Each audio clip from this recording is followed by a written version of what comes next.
Maybe এখানে ওই যে নৌকা দিয়ে ওদিকে যাচ্ছে পদ্মবিল দেখার জন্য যাচ্ছে।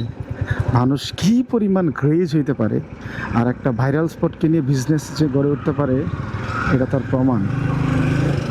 আমি যদি বলি যে যে দেখেন এই নৌকা দিয়ে যাচ্ছে মানে পদ্ম দেখার জন্য, কিসের পদ্ম, এখন পানিই নাই, নৌকার তলা লেগে যাচ্ছে, তারপরে মানুষ যাচ্ছে পদ্মবিল দেখার জন্য।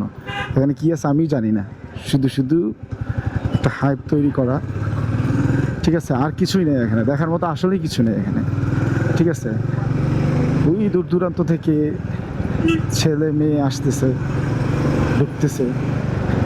বাংলাদেশে এত পরিমাণ পর্যটন স্পটের অভাব যে এখানে এসে ক্ষেতের মধ্যে আপনার দেখতেছে পদ্মবিল, আর পদ্ম দেখাই যায় না, কই পদ্ম?